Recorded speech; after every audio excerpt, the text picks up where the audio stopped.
नमस्कार, स्वागत है आपका हमारे यूट्यूब चैनल पर। बात करते हैं कक्षा 3 गणित विषय कार्यपत्रक नंबर 1 की। कार्यपत्रक 1 में आपके सामने कुछ चित्र दिए गए हैं वस्तुओं के। आपको आगे ठीक स्थान पर राइट का चिन्ह लगाना है।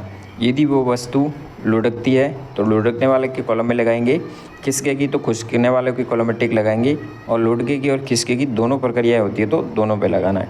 जैसा कि पहला एक ईंट का चित्र दिया गया है, जो खिसकेगी धक्का मारा जा सकता है, लुढ़केगी नहीं, यानी इसको धक्का देने पर अपने आप आगे नहीं बढ़ सकती। फिर अगला दिया गया है जिसमें ये लुढ़क भी सकती है और खिसक भी सकती है, बेलन के आकार की है। 3 नंबर कॉलम में राइट करेंगे। फिर आगे बेलन का है तो बेलन लुढ़केगी। गिलास का चित्र है, लुढ़केगी और खिसकेगी दोनों ही हो सकता है। बॉल केवल लुढ़केगी, और ये पासे का चित्र बॉक्स का है तो ये केवल खिसकेगा। तो इस तरह से आपको यहाँ टिक लगाना है, इसमें राइट का चिन्ह लगाएंगे और इस कार्यपत्र को पूर्ण करेंगे। कार्यपत्रक 2 में आपको एक जैसी आकृति वाली वस्तु में एक जैसा रंग भरना है। यहाँ पे हमने रंग तो नहीं भरा, लेकिन अंक प्रदान किया है। एक अंक जिसमें लिखा हुआ है उसमें आपको एक ही कलर भरना है। कोई भी 2 अंक लिखे हैं उनमें 2 तरह का भरेंगे, और 3 अंक लिखा है उसमें 3 तरह का तीसरा रंग कोई भी भरेंगे।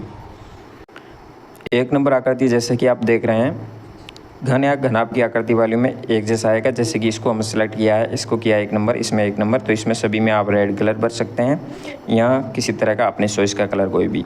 और 2 नंबर जिसको दिया है उसमें एक समान कलर भरना है आपको 2 नंबर में, और 3 नंबर दिया उसमें तीसरा कलर भरना है। तो इस तरह से समान आकृतियों में आपको कलर भरना है।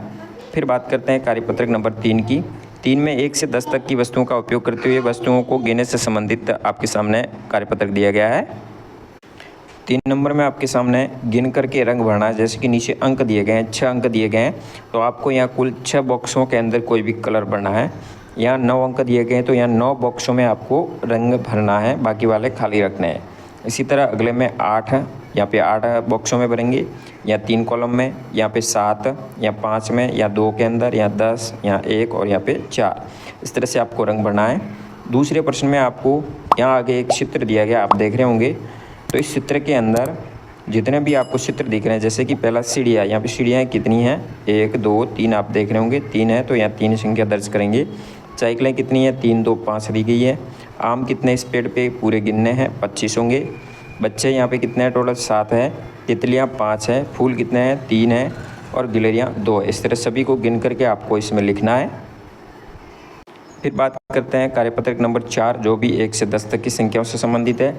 इसमें आपको डॉट शीट दी गई है। डॉट शीट में आपको केवल अंकों के ऊपर अंगुली घुमाना है और पेंसिल चला करके इसको 11 अंक बनाना है। जैसे कि 1 लिखा गया है, 1 को बनाने के लिए पेंसिल ऐसे घुमानी है, फिर ऐसे नीचे की तरफ, फिर ऐसे। तो यहाँ पे आपको तरीका दिया गया है तीर के द्वारा कि आप कैसे इसको बनाएंगे। सबसे पहले आपको ऊपर से शुरू करना है, फिर दूसरे में 2 में है तो 2 में ऐसे करके फिर ऐसे इसकी तरफ ले जाना है। 3 की बनावट कैसे करनी है, 4 की कैसे करनी है, 5 की, 6 की, तो इसको आपको वापस 11 करके इसको पूरा करना है। 5 नंबर कार्यपत्रक में 1 से 10 तक की गिनती को कंकड़ पत्थर को गिनते हुए रिक्त स्थानों की आपको पूर्ति करनी है। जैसे कि संख्या 1 लिखी गई है, डॉट दिया गया है, 1 इसको डॉट डॉट में दिया गया है, इसको 11 अंकों में दिया गया है। 2 के लिए इस तरह से दिया गया है। अगले में 3 को इस तरह से लिखना है, या डॉट डॉट में भी लिख सकते हैं, या 3 लिखेंगे, या 4 है तो 4 आपको यहाँ पर बनाना है, यहाँ 4 बनाएंगे, फिर 5 यहाँ पे बनाएंगे, 5 यहाँ पे, और 5 यहाँ लिखेंगे शब्दों में। तो इस तरह से आपको 1 से 10 तक इस तरह से आपको इसको सारणी को कंप्लीट करना है। तो ये भी संख्याओं की समझ से संबंधित कार्यपत्रक दिया गया है। तो इस तरह से आप कार्यपत्रक 5 तक कार्य करेंगे। धन्यवाद। जय हिंद, वंदे मातरम।